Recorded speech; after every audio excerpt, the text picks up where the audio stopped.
नमस्कार।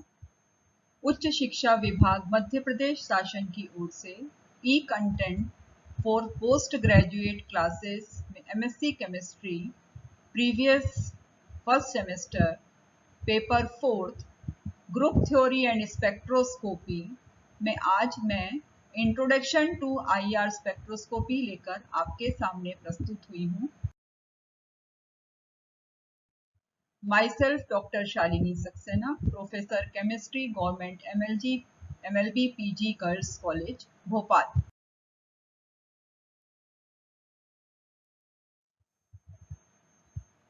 आप सब लोगों ने थर्ड ईयर में इलेक्ट्रोमैग्नेटिक रेडिएशंस और स्पेक्ट्रोस्कोपी के बारे में थोड़ा पढ़ा हुआ है।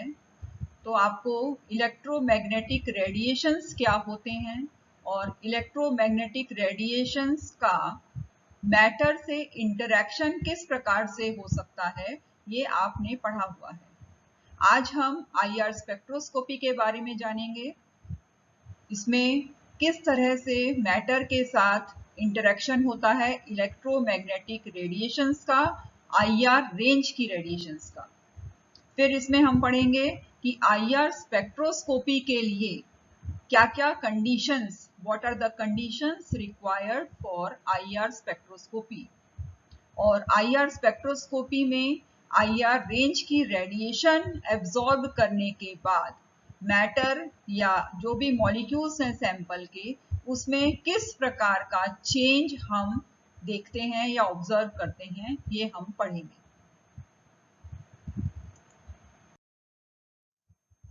अब सबसे पहले हम बात करते हैं व्हाट इज स्पेक्ट्रोस्कोपी। ये आपने पहले भी पढ़ा हुआ है कि spectroscopy is the study of interaction of matter with electromagnetic radiation. मतलब जब भी सैंपल आप लेंगे, जिस सैंपल में आपको किसी भी अननोन कंपाउंड का स्ट्रक्चर या उसके बारे में पता करना है, हम उस सैंपल को लेकर के electromagnetic radiations are irradiated on that and what are the changes in that sample, we have to study that। तो interaction of matter with electromagnetic radiation ये हम स्पेक्ट्रोस्कोपी में पढ़ते हैं। और it is a tool which provides information about molecular structure of any unknown compound। अब क्या फायदे हैं कि हम स्पेक्ट्रोस्कोपी से किसी भी अननोन कंपाउंड का स्ट्रक्चर एल्यूसिडेट करते हैं, इसके एडवांटेजेस हैं। केमिकल मेथड से spectroscopic methods are more beneficial because less time consuming and the record of spectra is obtained in hard copy. इसमें बहुत कम समय लगता है और आपका स्पेक्ट्रा आपको प्राप्त हो जाता है। Small amount of sample is required. जो भी आप सैंपल लेते हैं उसका बहुत कम मात्रा 1 ml या 2 ml लिक्विड सॉल्यूशन हो या सॉल्यूट सॉल्यूशन हो तो उसका लिक्विड सॉल्यूशन बनाते हैं और बहुत ही कम मात्रा लगती है। और ये बहुत ही सेंसिटिव और इट इज़ वेरी रिलायबल। बहुत सेंसिटिव होता है, बहुत रिलायबल होता है, इसलिए हम स्पेक्ट्रोस्कोपी मेथड यूज करते हैं किसी भी अननोन कंपाउंड को स्टडी करने के लिए। अब what is IR spectroscopy? IR spectroscopy gives useful information about the structure of molecule। Molecule की संरचना के बारे में बहुत इम्पोर्टेंट या बहुत जरूरी जानकारी देता है। इसमें सैंपल सेलेक्टिव एब्जॉर्प्शन करता है आईआर रेंज की। हर सैंपल में अलग अलग फंक्शनल ग्रुप होते हैं, अलग अलग तरह के बॉन्ड्स होते हैं, तो उन पर निर्भर करता है कि यह आईआर रेंज की रेडिएशंस को कहाँ पर एब्जॉर्ब करेगा। Sample shows selective absorption in IR region. Then after absorption molecules of the sample vibrates. जब भी सैंपल के मॉलिक्यूल्स आईआर रेंज की रेडिएशंस को एब्जॉर्ब करते हैं, एनर्जी का एक फॉर्म है रेडिएशंस। जैसे ही एनर्जी आती है मॉलिक्यूल्स के पास, excess energy, the sample molecules start vibrating. उनमें कंपन होता है और ये कंपन की जो रेट है या दर है, यह भिन्न होती है अलग अलग सैंपल के लिए, जो कि डिपेंड करता है कि किस प्रकार के बॉन्ड और किस प्रकार के एटम्स उपस्थित हैं, जिससे कि जहां जहां एब्जॉर्प्शन होता है हमको एब्जॉर्प्शन बैंड्स प्राप्त होते हैं, और ये एब्जॉर्प्शन बैंड्स फिर बाद में रिकॉर्ड कर लिए जाते हैं, जिसे हम आईआर एब्जॉर्प्शन स्पेक्ट्रम कहते हैं। आईआर स्पेक्ट्रोस्कोपी एब्जॉर्प्शन स्पेक्ट्रोस्कोपी का एक प्रकार है। इसमें एब्जॉर्ब किए जाने वाले जितनी भी रेडिएशंस हैं उसके हमको बैंड्स प्राप्त होते हैं, जिससे कि हमें पता चल जाता है कि हमारे अननोन कंपाउंड में या हमारे केमिकल कंपाउंड जो भी हम सैंपल के रूप में लेते हैं उसमें किस प्रकार के बंध हैं या कौन सा क्रियात्मक समूह that is functional group present है। एब्जॉर्प्शन बैंड्स इन स्पेक्ट्रम, जो भी एब्जॉर्प्शन बैंड्स हमको स्पेक्ट्रम में प्राप्त होते हैं, that are characteristics to the functional groups and bonds present in the sample molecule.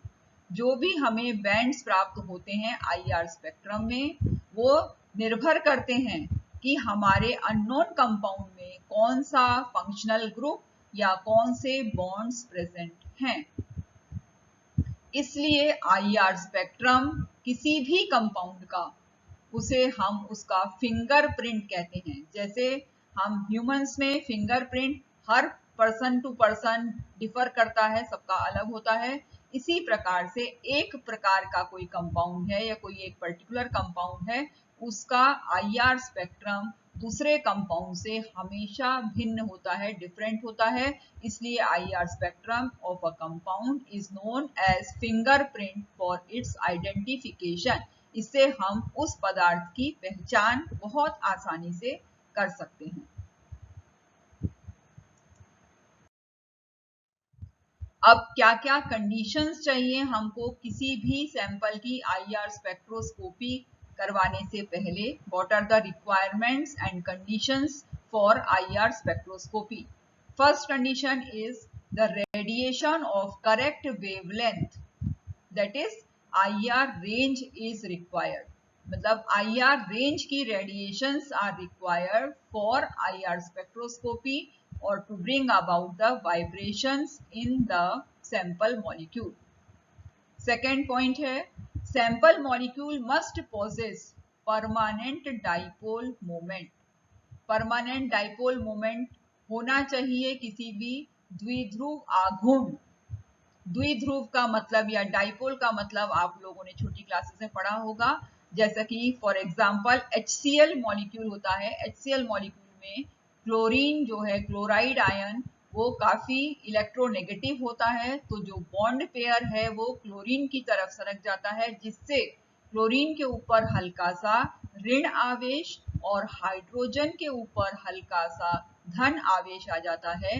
और यह अणु एक उदाहरण है बहुत अच्छा जिसमें परमानेंट डाइपोल मोमेंट होता है। तो हमें जो कंपाउंड चाहिए, जो सैंपल चाहिए, उसमें हमको ये ध्यान में रखना पड़ेगा कि उस मॉलिक्यूल में परमानेंट डाइपोल मोमेंट का होना बहुत जरूरी है। फॉर एग्जांपल HCl, और जिसमें डाइपोल मोमेंट नहीं होता है उसका उदाहरण है जो यूनी मॉलिक्यूलर टाइप के यूनी एटॉमिक मॉलिक्यूल होते हैं, जैसे हाइड्रोजन, नाइट्रोजन, N2, H2, इनमें डाइपोल मोमेंट नहीं होता, तो ऐसे मॉलिक्यूल्स का हम आईआर स्पेक्ट्रम नहीं निकाल सकते। तो sample molecule must possess permanent dipole moment, ये बहुत इंपॉर्टेंट पॉइंट है। और external magnetic field is applied. ये तीन कंडीशंस हैं which are required for IR spectroscopy. First है आईआर रेंज की रेडिएशंस, दूसरा है sample molecule must possess permanent dipole moment, and third is external magnetic field must be there. अब basics for IR spectroscopy. Basic कहाँ से हम IR spectroscopy में IR range की रेडिएशंस एब्जॉर्ब करने पर क्या होता है, मॉलिक्यूल कैसे एब्जॉर्ब करते हैं लाइट रेडिएशंस, इसके बारे में पढ़ेंगे। Electromagnetic radiations display, we all know that they display the properties of both particle as well as wave.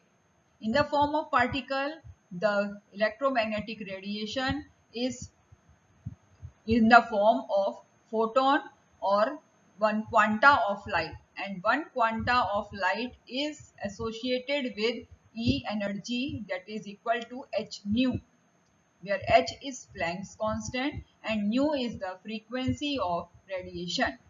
So h nu is the energy which is present in a photon if we consider the electromagnetic radiation as particle. The photon is implied to a massless unit, or we can say wave packet, which is absorbed by the sample molecule and they vibrate. In this IR spectroscopy, IR range की radiation absorb होंगी जिसकी frequency IR range के बीच में very करेगी, और ये h nu absorb करके, h nu is the energy associated with the photon.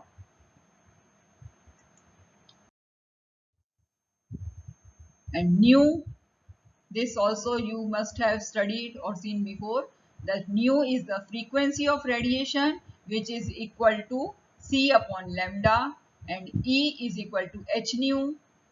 If we put nu in place of nu c upon lambda, the equation becomes E is equal to hc upon lambda, where c is the velocity of light, which is 3 into 10 raised to power 10 centimeter per second.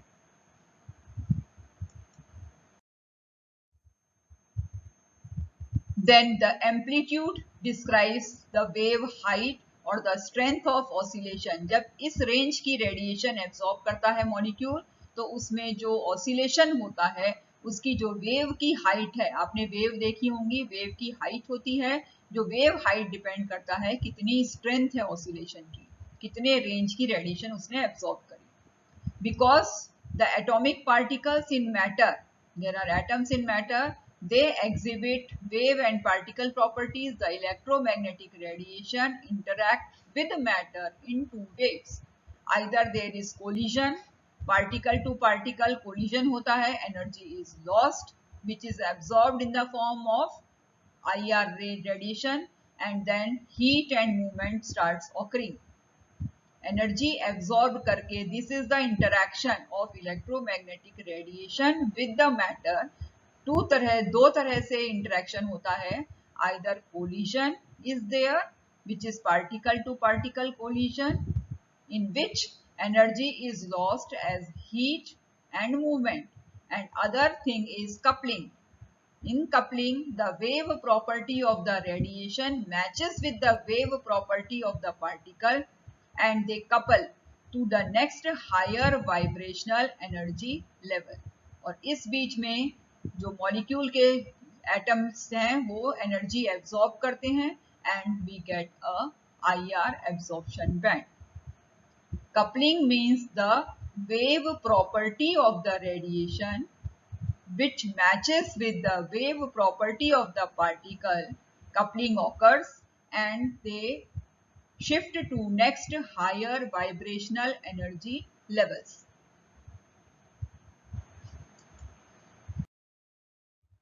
This is the range of EMR. हमको यहाँ जो red से दिखाई दे रहा है IR range, इस range की radiations चाहिए for IR spectroscopy to happen. इसमें पूरे फ्रीक्वेंसी के फॉर्म में, वेवलेंथ के फॉर्म में और एनर्जी के फॉर्म में ये पूरी रेडिएशंस दी हुई हैं. This range of IR radiations is required, which helps for the property of molecular vibration within the sample. ये देख लीजिए आप, all the range of electromagnetic radiations. This is gamma rays, very high energetic, then X-rays, then UV visible, and then IR. IR range radiations is responsible for molecular vibration only.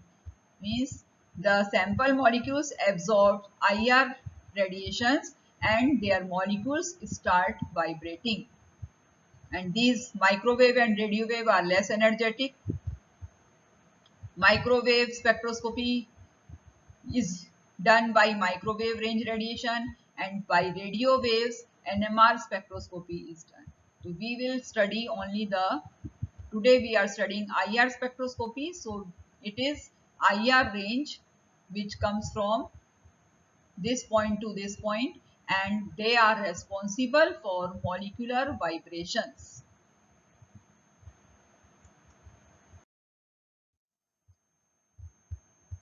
In IR spectroscopy, following things will happen.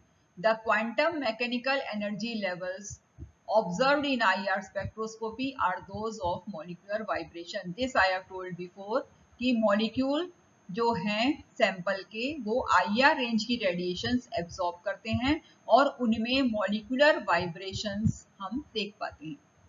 और इस molecular vibration में जो energy absorb की जाती है IR radiations की, वो energy dissipate होती है। We perceive this vibration as heat. हमें वही वाइब्रेशन जो हो रहा है ये किस हीट के फॉर्म में पता चलता है। और किसी भी मॉलिक्यूल सैंपल के मॉलिक्यूल में there are covalent bonds between atoms. For example, in diatomic molecule, there are two atoms and in between there is a covalent bond, and the bond starts vibrating like a string. दो atoms को हम अगर ball समझें और bond को अगर हम spring समझें, तो जो IR रेंज की रेडिएशन एब्जॉर्ब करने पर मॉलिक्यूल्स के बीच में जो बॉन्ड है वह वाइब्रेट करता है। For a simple diatomic molecule, this is the condition. See, these two spherical are the atoms, and in between there is covalent bond which is just like a spring. और IR range की radiation absorb जब करता है molecule, it vibrates in this manner. This is oscillation, how a diatomic molecules vibrate.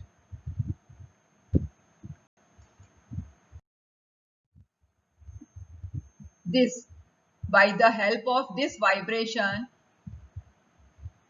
as a covalent bond oscillates, due to oscillation, dipole moment of the molecules also changes and there is varying electromagnetic field is produced. This is what happens actually when IR range radiations are absorbed by diatomic molecule, it vibrates and produces this type of varying dipole moment.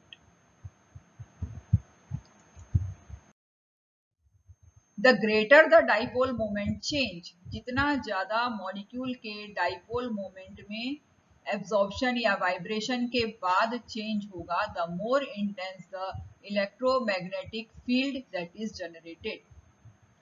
When a wave of infrared light encounters this oscillating electromagnetic field generated by the oscillating dipole of same frequency, the two waves couple and IR light is absorbed.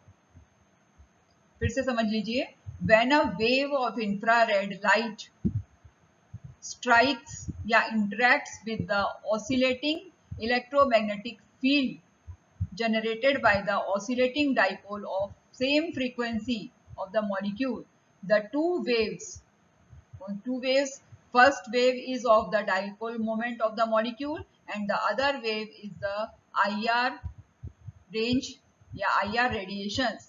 The two waves couple, इनकी coupling होती है और IR light is absorbed by the sample molecule. जितना ज़्यादा dipole moment में change होगा vibration के दौरान या during the vibration, the more intense field is absorbed by the molecule and intense peak is या intense band is produced in the IR spectrum.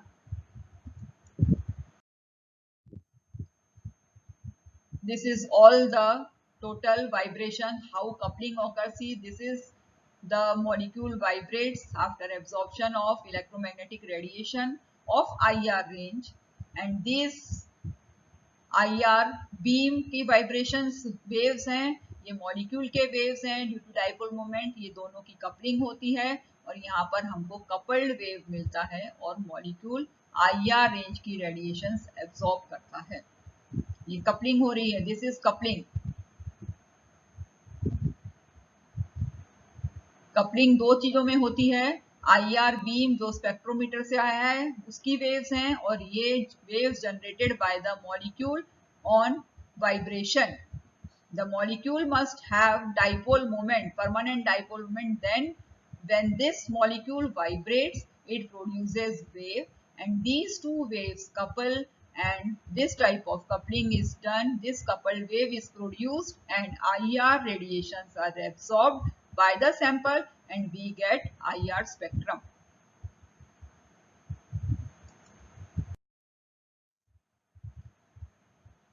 Now we come on types of absorption, modes of vibration in IR spectroscopy, on absorption of IR radiation. कि कितने प्रकार से molecule vibrate करता है. IR spectroscopy में vibrations ही होते हैं IR range की रेडिएशन एब्जॉर्ब करके, और ये मोड्स ऑफ वाइब्रेशंस कितने प्रकार के हैं ये हम आगे पढ़ते हैं. Mainly there are two modes of vibration in IR spectroscopy. IR spectroscopy में दो तरह से वाइब्रेशन होते हैं. पहला, first is stretching vibration and the second is bending vibrations. Stretching vibrations, in this bond length changes, bond angle remains constant. अभी हमने model देखा था डायटोमिक मॉलिक्यूल का, उसमें बीच में स्प्रिंग था. दो एटम्स अगर दूर जाते हैं आपस में तो बॉन्ड की लेंथ बदलती है, और बॉन्ड लेंथ बदलने से केवल दो एटम्स के बीच में बॉन्ड लेंथ बदलती है. इस टाइप के वाइब्रेशंस को हम कहते हैं स्ट्रेचिंग. स्ट्रेचिंग माने खींचने जैसा, खिंचाव जैसा. बॉन्ड एंगल बदलते नहीं हैं, वो कांस्टेंट रहते हैं. ओनली बॉन्ड लेंथ चेंजेस, या तो बॉन्ड लेंथ कम हो जाती है और it becomes more.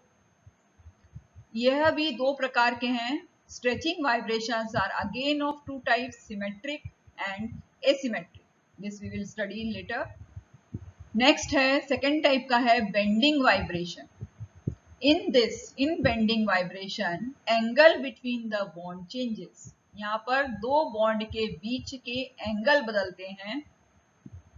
Positions of the atom change with respect to original bond axis. In this angle between the bond changes, bond length नहीं बदलती, केवल bond angle बदलता है.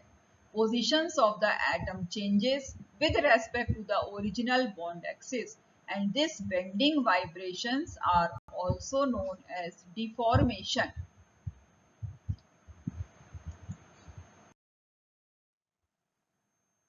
अब स्ट्रेचिंग वाइब्रेशन मैंने आपको अभी बताया, they are of two types, symmetric और एसिमेट्रिक. सिमेट्रिक कैसे होता है, देखिए यहाँ पर ये दो बॉन्ड दिखाई दे रहे हैं.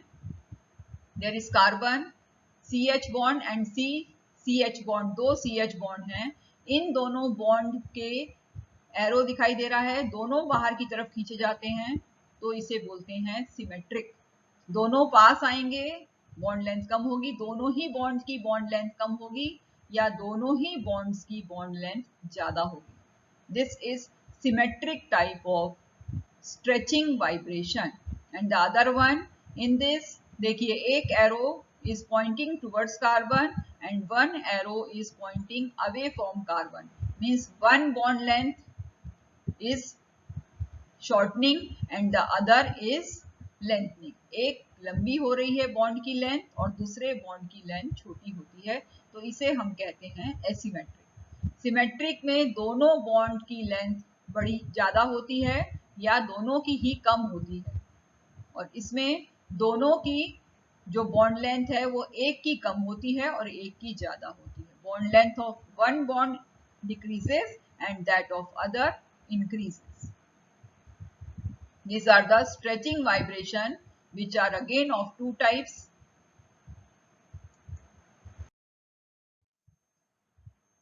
Types of bending vibration. This is bending is a vibration which is out of the plane vibration. इसमें एक प्लेन में वाइब्रेशन नहीं होता है, out of the plane vibration होता है, प्लेन के ऊपर, प्लेन के नीचे. इसमें सबसे पहला, there are four types of bending vibration. and the first one is twisting vibration. One bond moves above the plane and the other bond moves down the plane. Same structure is there. There are two CH bond. One CH bond is moved above the plane and the other one moves down the plane like this. One above the plane, one down the plane. See my fingers. This is twisting vibration. ये out of the plane vibration कहलाता है. Next is vagging vibration. In this both the bonds move along with, साथ में move करते हैं. See this one. I am showing with my fingers. Both moves up the plane and down the plane like this. This is vagging. जिसे हम किसी को बुला रहे हैं, इस तरह की. दोनों ऊपर जाते हैं प्लेन से अबव या दोनों ही नीचे जाते हैं, इसको बोलते हैं wagging vibration. Third one is, this is also in plane vibration. It is scissoring. ये इन प्लेन है, आउट ऑफ द प्लेन नहीं है, ये इन प्लेन वाइब्रेशन है बेंडिंग में. इसमें सीजरिंग है. Scissor, you all must have seen the scissor, how it works. Scissoring means both the bonds move come close. Bond angle कम होता है या बॉन्ड एंगल ज्यादा होता है. See like this.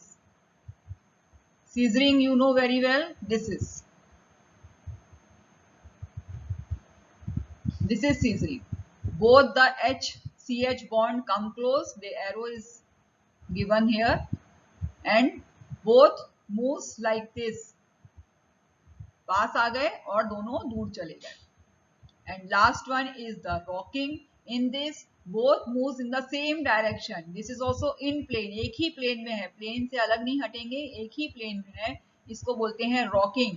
जैसे कि बच्चों की जो प्ले करने की रॉकिंग चेयर होती है वो रॉक करती है, उसी प्रकार से ये भी होता है. देख लीजिए, दोनों both are moves in plane and along with they move.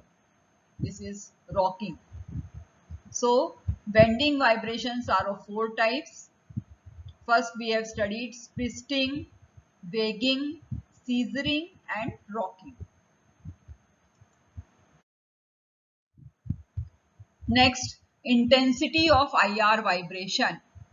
कौन सी इंटेंसिटी पे हमको बैंड मिलेगा, कौन से सैंपल से, ये डिपेंड करता है कि किस तरह का डाइपोल मोमेंट में चेंज हुआ है. मैं पहले ही बताया था. We have to write this equation also. Intensity of IR vibration या absorption band is proportional to the square of rate of change of dipole moment.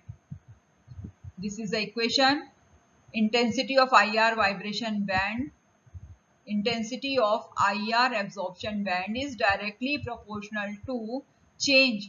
D stands for change in mu is dipole moment, square of dipole moment. जितना ज़्यादा molecule sample के IR range absorb करके उनके dipole moment में जितना change आएगा उस पर डिपेंड करता है कि हमको IR बैंड कहाँ पर मिलेगा. When a molecule, what happens in IR spectroscopy? When a molecule having electric dipole is kept in the beam of IR radiations, the charged atoms vibrate, absorbs radiation. If rate of vibration of charged atom is fast, the magnitude of change in dipole moment is also large, and so strong absorption occurs and we get absorption bands. Means molecule में dipole moment होना बहुत जरूरी है. It is kept in beam of IR radiations, then the molecules absorbs and vibrate, and जितना ज़्यादा vibration का rate ज़्यादा है उतना ही ज़्यादा चेंज इन डाइपोल मोमेंट होगा और उतना ही स्ट्रॉन्ग एब्जॉर्प्शन बैंड्स मिलेंगे. हाई फ्रीक्वेंसी पे हमको एब्जॉर्प्शन प्राप्त होगा. We get a IR spectrum.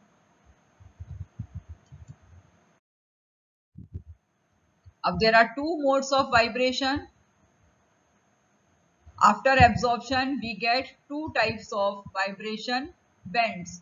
One because of degenerate mode, in polyatomic molecule, अभी हमने बात की थी डायटोमिक मॉलिक्यूल की या ट्रायटोमिक की, in polyatomic molecule there are 3n-6 non-linear and 3n-5 linear fundamental modes of vibration. हम वाइब्रेशन कितने प्रकार के हो रहे हैं अगर काउंट करें तो n this the number of atoms in a molecule, and by this formula we can find it out कि अगर मॉलिक्यूल पॉलीएटॉमिक है, इसमें दो या दो से अधिक एटम्स हैं, तो n is there for number of atoms, 3n-6 non-linear and 3n-5 linear fundamental modes of vibrations are there, and due to symmetry factors 2 or more vibrational modes may be identical and these are called degenerate modes।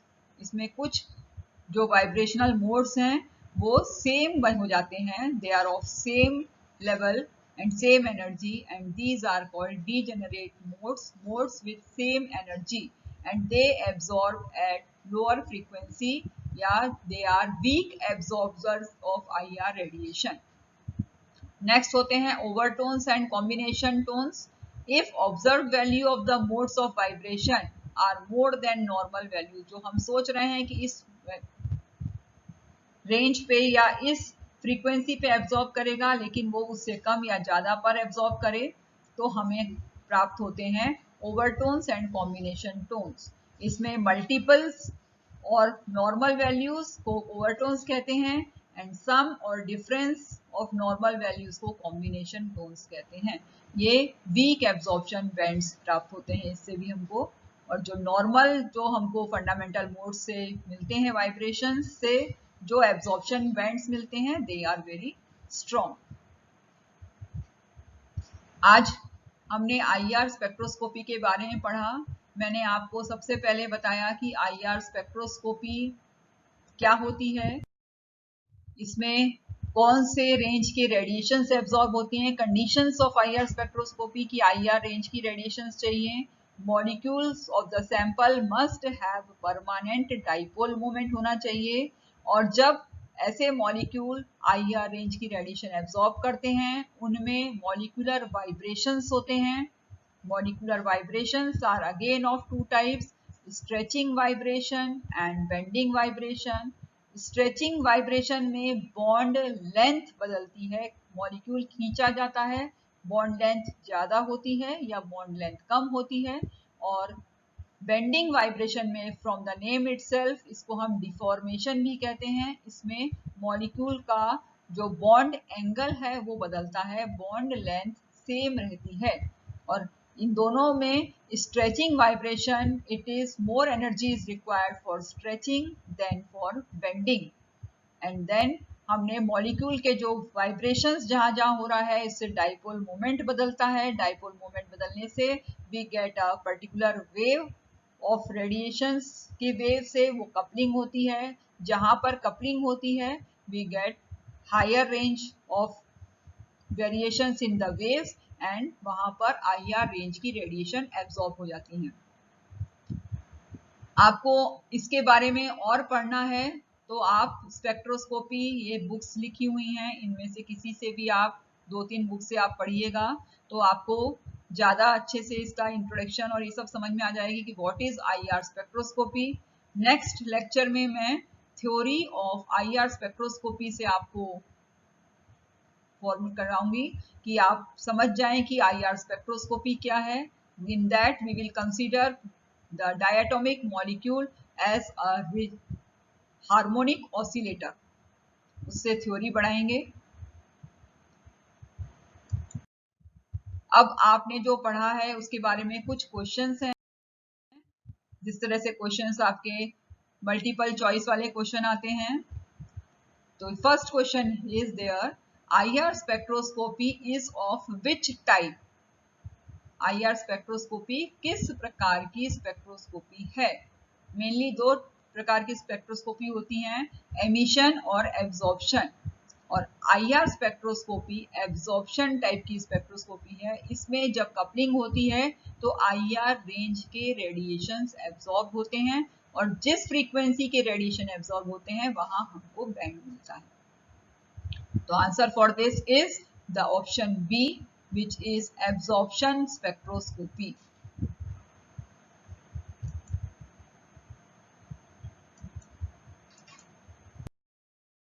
Next question, conditions required for a compound to be IR active. किसी भी sample का IR active किन इनमें से किन बातों पर निर्भर करता है या किस बात पर निर्भर करता है, ये आपको मैंने समझाया था।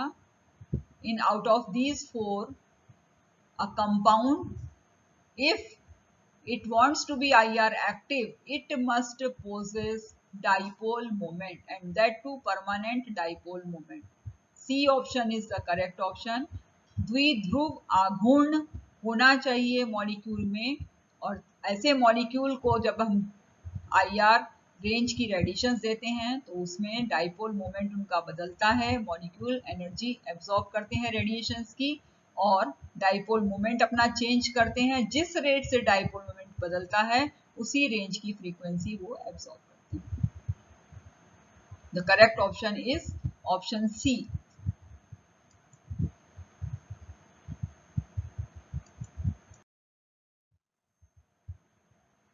In which type of, third question is there, in which type of vibration more energy is required? इनमें से कौन से वाइब्रेशन में ज्यादा एनर्जी की आवश्यकता पड़ती है? First option stretching vibration, second bending, third both the above and none of the above. This is also very simple question. In this, more energy is required for stretching vibration. Stretching vibration में ज्यादा energy की जरूरत पड़ती है। अगर किसी compound में stretching हो रही है या स्ट्रेचिंग वाइब्रेशन हो रहा है तो यह ज्यादा फ्रीक्वेंसी की IR रेडिएशन एब्जॉर्ब करेगा। तो more energy is required for stretching than for bending.